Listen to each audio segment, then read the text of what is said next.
Hi, welcome back to YouTube channel Mahakali ಕೈ ರುಚಿಗೆ ಸ್ವಾಗತ. ನಾನು ಪ್ರೇಮ. ಇವತ್ತಿನ ರೆಸಿಪಿ ಏನಪ್ಪಾ ಅಂದ್ರೆ ಗರಿ ಗರಿಯಾಗಿರುವಂತ ಹಲಸಿನಕಾಯಿ ಚಿಪ್ಸ್.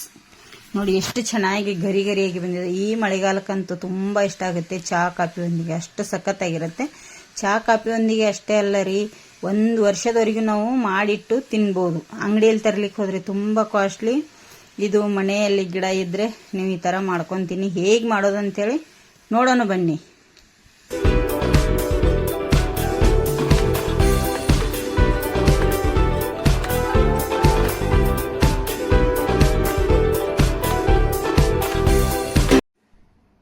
ನೋಡಿ, ಇಲ್ಲಿ ಹಲಸಿನಕಾಯಿ ಚಿಪ್ಸ್ ಮಾಡ್ಲಿಕ್ಕೆ ಮೇನ್ ಆಗಿ ಬೇಕಿರೋದು ಹಲಸಿನಕಾಯಿ. ಹಲಸಿನಕಾಯಿ ಅಂದ್ರೆ ತುಂಬಾ ತರ ಹಲಸಿನಕಾಯಿ ಇರುತ್ತೆ. ಎಲ್ಲ ಹಲಸಿನಕಾಯಿ ಚಿಪ್ಸ್ ಮಾಡ್ಲಿಕ್ಕೆ ಬರೋದಿಲ್ಲ. ಚಿಪ್ಸ್ ಕಾಯಿ ಅಂತ ಹೇಳಿನೇ ಬೇರೆ ಇರುತ್ತೆ.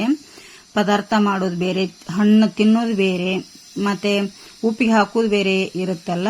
ಹಾಗೆ ಇದು ಚಿಪ್ಸ್ ಕಾಯಿ ಒಂದು ಬೇರೆ ಇರುತ್ತೆ. ಇದು ಬೆಳೆದಿರುವಂತ ಕಾಯಿ ತರಬೇಕಾಗತ್ತೆ. ನೋಡಿ, ಇಲ್ಲಿ ನಮ್ಮ ಮನೆಯವ್ರು ಕಟ್ ಮಾಡ್ತಾ ಇದಾರೆ. ನನಗೆ ಅಷ್ಟು ಕಟ್ ಮಾಡ್ಲಿಕ್ಕೆ ಆಗೋದಿಲ್ಲ, ದೊಡ್ಡ ಕಾಯಿ ಇರೋದ್ರಿಂದ. ಈ ತರ ಇದನ್ನ ನಾವು ಕೈಗೆ ತೆಂಗಿನ ಎಣ್ಣೆ ಎಲ್ಲ ಸವರ್ಕೊಂಡು ಕಟ್ ಮಾಡಬೇಕಾಗತ್ತೆ. ನೋಡಿ, ಅಲ್ಲಿ ಕಟ್ ಮಾಡ್ತಾ ಇದ್ದಾರೆ. ನೋಡಿ, ಈ ತರ ನಾವು ಕಟ್ ಮಾಡಿ ಎಲ್ಲವನ್ನು ಇಟ್ಕೋಬೇಕಾಗತ್ತೆ. ಇದಕ್ಕೆ ಈಗ ನೋಡಿ, ಅಲ್ಲಿ ಎಲ್ಲ ಮ್ಯಾನ್ ಬಿಡ್ತಾ ಇದೆ, ಎಲ್ಲ ವೈಟ್ ಕಲರ್ದು. ಅದನ್ನು ನಾವು ಒಂದು ಪೇಪರ್ ಇಂದ ಒರೆಸ್ಕೋಬೇಕಾಗತ್ತೆ. ಎಲ್ಲವನ್ನು ಕ್ಲೀನ್ ಮಾಡಿ ಒಂದು ಪೇಪರ್ ಇಂದ ಒರೆಸಿದ ಮೇಲೆ ಈ ತರ ನಾವು ಕೈಗೆ ಎಣ್ಣೆ ತಾಗಿಸ್ಕೊಂಡೇ ಬಿಡಿಸ್ಬೇಕು. ಇಲ್ಲಾಂದ್ರೆ ಮ್ಯಾನ್ ತಾಗತ್ತೆ ನಮ್ಗೆ. ಇಲ್ಲಾಂದ್ರೆ ಕೈಗೆ ಎಣ್ಣೆ ಮ್ಯಾನ್ ತಾಗ್ತಾ ಬರುತ್ತೆ. ಅದಕ್ಕಾಗಿ ಹೇಳ್ತಾ ಇರೋದು. ಇಲ್ಲಿ ನಾವು ಈ ತರ ಎಲ್ಲವನ್ನು ನಾನು ಬಿಡಿಸಿ ಇಡ್ತಾ ಇದ್ದೀನಿ. ನೋಡಿ, ಒಳಗಡೆ ಇದು ಬೀಜ ಕೂಡ ತೆಗಿತಾ ಇದ್ದೀನಿ. ನೋಡಿ, ಈ ತರ ಎಲ್ಲ ಕಸ ಹತ್ತಿರ್ತದಲ್ಲ, ಎಲ್ಲ ಕ್ಲೀನ್ ಮಾಡಿ ತಕೋಬೇಕಾಗತ್ತೆ, ಒರೆಸ್ಕೋಬೇಕಾಗತ್ತೆ ಬಟ್ಟೆಯಿಂದ. ನಂತರ ನೋಡಿ, ಈ ತರ ನಾನೀಗ ಎಲ್ಲವನ್ನು ಬಿಡಿಸಿ ಇಟ್ಕೊಂಡ್ಬಿಡ್ತೇನೆ ಫ್ರೆಂಡ್ಸ್ ಒಟ್ಟಿಗೆನೆ. ನೋಡಿ, ಇಷ್ಟಾಯ್ತು. ಒಂದು ಕಾಯಿದು ನಮ್ಗೆ ಇಷ್ಟ ಆಯ್ತು. ನಾವು ಸಾಧಾರಣ 5 ಕಾಯಿದು ಮಾಡಿದ್ದೇವೆ ಅವತ್ತು. ಇದು 1 ಕಾಯಿದು ಮಾತ್ರ ಬುಟ್ಟಿಯಲ್ಲಿರುವಂತದ್ದು. ಇದನ್ನ ಈಗ ಏನ್ ಮಾಡ್ಬೇಕಪ್ಪ ಅಂದ್ರೆ, ಇದನ್ನೆಲ್ಲ ನಾನು ಒರೆಸಿಟ್ಟಿರೋದ್ರಿಂದ ಸ್ವಲ್ಪ ಇಲ್ಲಿ ಬುಡಕ್ಕೆ ಗಂಟು ತರ ಬಂದಿರತ್ತೆ, ಅದನ್ನು ತೆಗಿಬೇಕಾಗತ್ತೆ. ನೋಡಿ, ಈ ತರ ನಾವು ಪೀಸ್ ಮಾಡಿ ಇಟ್ಕೋಬೇಕು. ನಾನು ಆಲ್ಮೋಸ್ಟ್ ಕತ್ತಿಯಿಂದನೇ ಮಾಡ್ತೇನೆ. ಇಲ್ಲಿ ನಿಮಗೆ ತೋರ್ಸೋದಕ್ಕೋಸ್ಕರ ನಾನು ಚಾಕುವಿಂದ ತೋರಿಸ್ತಾ ಇದ್ದೀನಿ. ಇಲ್ಲಿ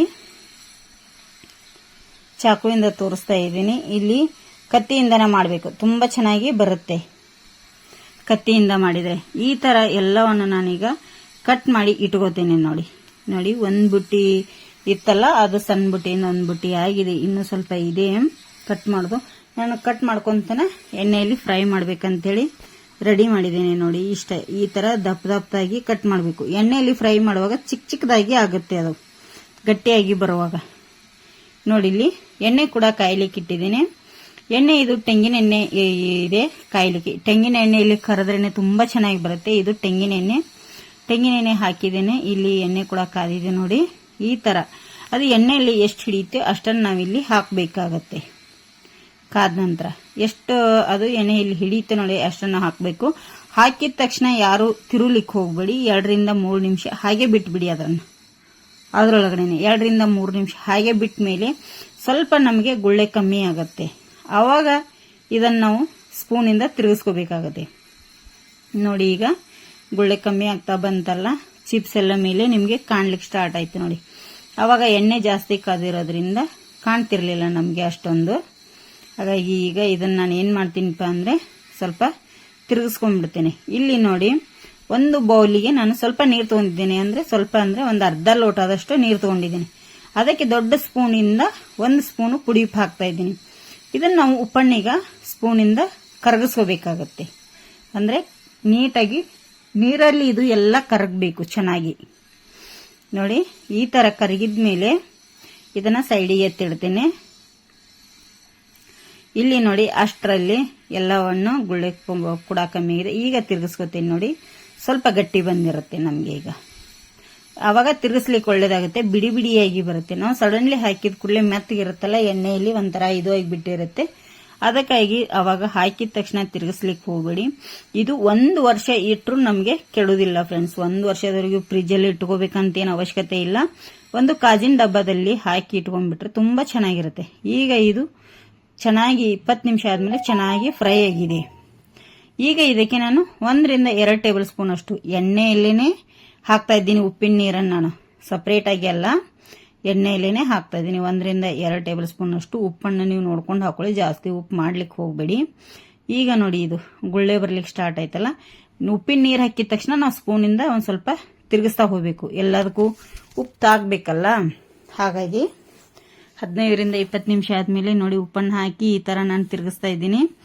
ಈಗ ಇದು ಸ್ವಲ್ಪ ನಮಗೆ ಇದು ಗುಳ್ಳೆ ಕಮ್ಮಿ ಆಗಬೇಕು, ಅಂದರೆ ಉಪ್ಪು ಎಲ್ಲದಕ್ಕೆ ತಾಗಿದೆ ಅಂಥೇಳಿ ನಮಗೆ ಗೊತ್ತಾಗುತ್ತೆ ಫ್ರೆಂಡ್ಸ್. ಇಲ್ಲಿ ನೋಡಿ ಈಗ ಇದು ಕಮ್ಮಿ ಆಗ್ತಾ ಬಂತಲ್ಲ, ನಾನು ಇದನ್ನೆಲ್ಲವನ್ನು ಈಗ ಎಣ್ಣೆಯಿಂದ ಬೇರ್ಪಟ್ಟಿದೆ ನೋಡಿ ಈ ಥರ ತೆಗೆದು ಹಾಕೊಂಡ್ಬಿಡ್ತೀನಿ. ಒಂದು ನಿಮ್ಮ ಹತ್ರ ತೂತಿನ ಸಾಣಿಗೆ ಅಥವಾ ಯಾವುದಾದ್ರೂ ಸ್ಪೂನ್ ಇದು ಇದ್ದರೆ ಅದರಲ್ಲಿ ತೆಗೆದು ಎಣ್ಣೆ ಬಸಿಲಿಕ್ಕೆ ಇಟ್ಕೋಬೋದು. ನೋಡಿ ಎಲ್ಲವನ್ನು ಈ ಥರ ನಾನು ತಗೊಂಡ್ಬಿಡ್ತೀನಿ. ಎಷ್ಟು ಚೆನ್ನಾಗಿ ಬಂದಿದಾವಲ್ಲ ನೋಡಿ. ನಾನಿಲ್ಲಿ ಎಲ್ಲವನ್ನು ಮಾಡಿದ ಮೇಲೆ ಈ ಥರ ಬಂತು ನಮಗೆ ಹಲಸಿನಕಾಯಿ ಚಿಪ್ಸು. ತುಂಬ ಅಂದರೆ ತುಂಬ ಗಟ್ಟಿಯಾಗಿ ಸೌಂಡ್ ಅಷ್ಟೇ ಚೆನ್ನಾಗಿ ಬರ್ತಿತ್ತು. ನಾನು ಇಲ್ಲಿ ಒರಿಜಿನಲ್ ಸೌಂಡ್ ತೆಗೆದು ಬ್ಯಾಕ್ ವಾಯ್ಸ್ ಕೊಡ್ತಾ ಇದ್ದೀನಿ ಫ್ರೆಂಡ್ಸ್. ಅದು ನಿಮಗೆ ಕಟ್ ಅನ್ನೋ ಸೌಂಡ್ ಕೇಳ್ತಾ ಇಲ್ಲ. ಇದು ಹಲಸಿನಕಾಯಿ ಚಿಪ್ಸ್ ನಿಮಗೆ ಇಷ್ಟ ಆಗಿದ್ರೆ, ವಿಡಿಯೋ ಇಷ್ಟ ಆಗಿದ್ರೆ ಒಂದು ಲೈಕ್ ಮಾಡಿ, ಶೇರ್ ಮಾಡಿ, ಕಮೆಂಟ್ ಕೂಡ ಮಾಡಿ ಹೇಳಿ. ಹೊಸಬ್ರು ನಮ್ಮ ಚಾನಲ್ ನೋಡ್ತಾ ಇದ್ರೆ ಪ್ಲೀಸ್ ಸಬ್ಸ್ಕ್ರೈಬ್ ಮಾಡ್ಕೊಂಡು ನೋಡಿ. ಮಹಾಕಾಳಿ ಕೈ ರುಚಿನ ನೋಡಿ ಇಷ್ಟು ಚೆನ್ನಾಗಿ ಬಂದಿದೆ. 1 ವರ್ಷ ಇಟ್ಕೊಂಡು ತಿಂದ್ರು ಮಕ್ಕಳಿಗೆ ತುಂಬ ಇಷ್ಟ ಆಗುವಂಥ ಚಿಪ್ಸ್ ಇದು.